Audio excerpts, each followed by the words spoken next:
Geceler danışır sensizliğimle, sessiz küçeler adın dilimde. Bir hatire kimi kaldın içimde, ama artık yanmıram evvelki kimi. Sen gedende dünyada yandı sanki, saatler geçmir yoktu mənası. Kırılmış ürək ama hele de döyünür, adını silmək olmur yaddaşımda.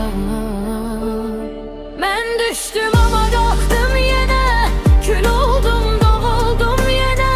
Sənin yokluğu məni yandırsa da, artıq güclüyəm, hisset bunu.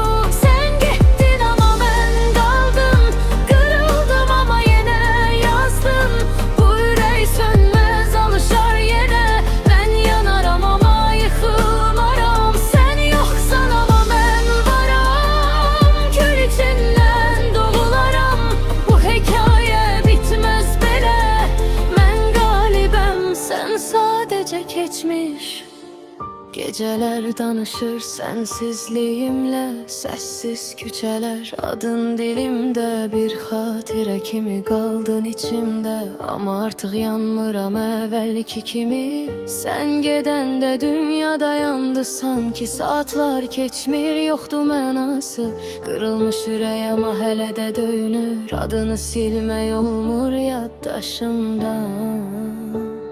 Mən düştüm ama qalxdım yenə, kül oldum, dam oldum yenə. Sənin yokluğun məni yandırsa da, artıq güclüyəm, hisset bunu. Sən getdin evə, mən qaldım, qırıldım ama yenə yazdım. Bu ürək sönməz, alışar yenə. Mən yanaram ama yıxılmaram, sən yoxsan ama mən varam. Kül içindən doğularam, bu hekayə bitməz belə. Mən qalibəm, sən sadəcə keçmiş.